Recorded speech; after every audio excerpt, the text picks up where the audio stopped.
जहाँ डाल डाल पर सोने की चिड़िया करती है बसेरा, वो भारत देश है मेरा, वो भारत देश है मेरा। जहाँ सत्य अहिंसा और धर्म का पग पग लगता डेरा, वो भारत देश है मेरा, वो भारत देश है मेरा। मैं अदिति कटियारे आपके सम्मुख लेकर आई हूँ नाटिका समर्पण। लेखिका है डॉक्टर स्मिता अष्टनकर। हम भारतवासी हैं, यह भारत माता के हम संतान हैं। इस भूमि पर जन्म लेकर हमने पुण्य प्राप्त किया है। यह कश्मीर इसका स्वर्ग है, परंतु 370 कलम के लगने के बाद यहाँ पूरी तरह से बर्बादी छाई हुई थी। पर आज जबकि 370 कलम हट गया है, यहाँ फिर से एक बार खुशहाली दस्तक दे रही है। इसी को दिखाने का छोटा सा प्रयास हमारी यह नाटिका समर्पण है। इस अमृत महोत्सवी वर्ष के उपलक्ष्य में हम सभी स्वतंत्रता सेनानियों को याद कर रहे हैं, पर इसी के साथ हमारे लिए नियमित समर्पण करने वाले, भूख प्यास छोड़कर सर्दी गर्मी बारिश में नदी जंगल हो या सागर नदी, कहीं पर भी डटकर हमारी इस भारत माता की रक्षा करने वाले फौजी भाइयों के प्रति वंदन करने का, कृतज्ञता व्यक्त करने का यह छोटा सा प्रयास हमारी नाटिका है। इस नाटिका के किरदार, स्थान तथा इस नाटिका का लेखन पूर्णतः काल्पनिक है। तो नमस्ते, मैं रिपोर्टर ईरा आज आपकी सेवा में हाजिर हूँ। आज मैं आपके सामने सच्चाई न्यूज चैनल की ओर से वीर पत्नी स्मिता सिद्धांत से साक्षात्कार करूँ। वंदे मातरम। हमारी भारतीय सेना दुश्मनों को ललकारती है, सरफरोशी की तमन्ना अब हमारे दिल में है, देखना है जोर कितना बाजुए कातिल में है। जंग विश्व में कहीं पर भी हो, नुकसान हमारी धरती माता को ही होता है, उसमें वास करने वाले लोगों को होता है। कई परिवारों में दुख के बादल छा जाते हैं, पत्नियां विधवा हो जाती हैं और बच्चे अनाथ हो जाते हैं। मैम ईरा जी, शायद आप भूल रही हैं, फौजी कभी मरकर स्वर्गवासी नहीं होते, वो शहीद होकर अमरत्व को प्राप्त करते हैं। उनकी पत्नियां अखंड सौभाग्यवती होती है, उनके बच्चे साहसी, आत्मनिर्भर और जीवन में कुछ कर गुजरने का हौसला रखते हैं। उन्हें किसी की सिंपैथी की जरूरत नहीं। मैम सच कहती हैं आप लोगों की वास्तविकता ही यही है। आपने मुझे कर्नल साहब की डायरी पढ़ने के लिए दी थी। क्या शायराना अंदाज में उन्होंने आपको प्रपोज किया? जी, वो शायर ही थे। अच्छा, मैं सेवक हूँ माता भारती का, सोने के लिए बिछौना धरती माता का, ओढ़ना खुले आसमान का, दिल में अरमान है शत्रु मारने का, देश को वचन दिया है सुरक्षा का, कभी खाना कभी मजा लेते हैं वायु भक्षण का, तुम्हें भी वचन देते हैं अथाह प्यार का, मगर मालूम नहीं साथ कितना दे पाऊंगा, सपना मेरा है तिरंगे में लिपटने का, क्या अभी भी वादा करोगी संपूर्ण समर्पण का? क्या शायराना अंदाज था कर्नल साहब का। वाह वाह। फिर मैम जवाब में आपने? जी, हमने भी उन्हें उसी अंदाज में जवाब दिया था। जी, हमें ख्याल है आपके जीवन मर्यादाओं का, जो भी क्षण साथ गुजारेंगे किस्सा होगा हमारे हृदय का। लो, आज से आपकी सारी जिम्मेदारियां हुई है मेरी, आपके प्यार में संपूर्ण समर्पण, वादा करते हैं साथ निभाने का, और हमारी शादी हो गई। क्या जोड़ी है मैम आपकी। आप कितने साल कर्नल साहब के साथ रही? जी, लगभग 10 साल तक वो देश की सीमाओं पर ड्यूटी करते रहे, जैसे अरुणाचल प्रदेश, आसाम, मणिपुर।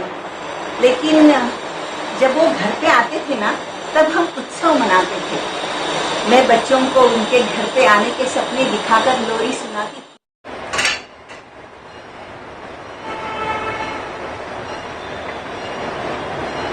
समीरा, क्या कर रहे हो? मैं खेल रही हूँ। अरे क्या खेल रहे हो? मैं टेडी के साथ खेल रही हूँ। ओह, आपको पता है बाबा छुट्टी पे आने वाले हैं, तो समीरा को क्या चाहिए बाबा से? मुझे घोड़ा पाएंगे। ओह, घोड़ा। और मैं झांसी की रानी बनूंगी। वही घोड़े पे बैठ के झांसी की रानी की तरह? अरे वाह। सार्थक, आप क्या कर रहे हो? मैं स्कूल का प्रोजेक्ट कर रहा हूँ। चलो सार्थक को भी बताते हैं। आपको पता है बाबा छुट्टी पे आने वाले हैं। हाँ, और आपको चाहिए कुछ बाबा के पास से? जब बाबा घर पे आएंगे मैं उनसे स्विमिंग सीखूंगा, हॉर्स राइडिंग सीखूंगा। मुझे भी बाबा की तरह फौजी ऑफिसर ही बनना है। अरे बाप रे, इसको झांसी की रानी बनना है, आपको फौजी ऑफिसर बनना है। तो चलो अभी ये रखो, हम सोने जाते हैं और मैं आपको फौजी ऑफिसर की कहानी सुनाऊंगी, झांसी की रानी की कहानी सुनाऊंगी। ठीक है, चलो। और मैं भी उन्हीं सपनों में खो जाती थी। लेकिन पहली बार जब कश्मीर में उनकी ट्रांसफर हुई तब उनके कमांडिंग ऑफिसर ने फैमिली को साथ रखने की परमिशन दी। तब हमारे कदम कश्मीर की ओर घूमने लगे। मैम, कश्मीर को आप स्वर्ग समझ रही होंगी, पर क्या आप वहाँ की परिस्थितियों से वाकिफ नहीं थी? जी, कर्नल साहब के साथ बिताए हुए वो दिन हमारे जिंदगी के सबसे हसीन दिन थे। धीरे धीरे वहाँ की मुश्किलातों से सामना हुआ और जिंदगी में वो काला दिन भी आया जिस दिन कर्नल शहीद हुए। सॉरी मैम, मगर धारा 370 की वजह से वहाँ की जो बुरी परिस्थितियाँ थी, वहाँ पर आपने रहने का फैसला कैसे लिया? जिस मिट्टी में कर्नल साहब का खून मिला था, जिस मिट्टी में उनकी देह एकरूप हुई थी, वह धरती हमारे लिए तीर्थ क्षेत्र बन गई थी। मेरे बच्चों ने भी फैसला किया था कश्मीर की धरती पर ही रहने का। मुझे वैसे तो सभी ने वहाँ की कठिन परिस्थितियों से रूबरू कराया था, मगर हमने अपने रिस्क पर ही वहाँ रहना मंजूर किया। मैम, जाहिर है आप वहाँ पर अपनी जमीन नहीं खरीद सकती, आपको वहाँ की नागरिकता नहीं मिली, आप वहाँ जॉब नहीं कर सकती, आपके बेटे का किडनैप किया गया, आपकी बेटी के साथ आतंकवादी ने जबरन निकाह किया और सैनिक को डर नहीं लगता? जिनका जन्म ही किसी उद्देश्य से होता है, उन्हें किस बात का डर? शिवाजी महाराज ने स्वतंत्रता की स्थापना किस उम्र में की थी? गुरु गोविंद जी के बच्चे किस उम्र में शहीद हुए थे? स्वातंत्र वीर सावरकर जी ने स्वतंत्रता के लिए क्या कम कष्ट झेले? झांसी की रानी, सुभाष चंद्र बोस जी, शहीद भगत सिंह जी, हजारों क्रांतिवीरों ने देश के लिए अपनी जान न्यौछावर कर दिए। क्या हम लोग उनके यातना और कष्ट भूल गए? मेरे बच्चे किसी भी प्रलोभन को शिकार होकर देशद्रोह नहीं करेंगे। आप देख लेना, मेरी लड़की समीधा, जिसने भी उससे जबरन निकाह करने की कोशिश की है, वह रणचंडी बनकर उसके सारे विनाश करेगी और मेरा सार्थक आतंकी ठिकानों को तहस नहस करके आएगा।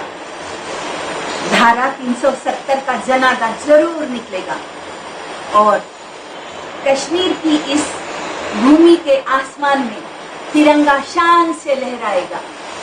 मैम, मैं आपकी इच्छा शक्ति को बैसलत देती हूँ। आप क्या कुछ संदेश देना चाहती हैं देशवासियों को? जी हाँ, मेरे प्यारे देशवासियों, आपसे नम्र निवेदन है, देश हित को प्रथम समझे।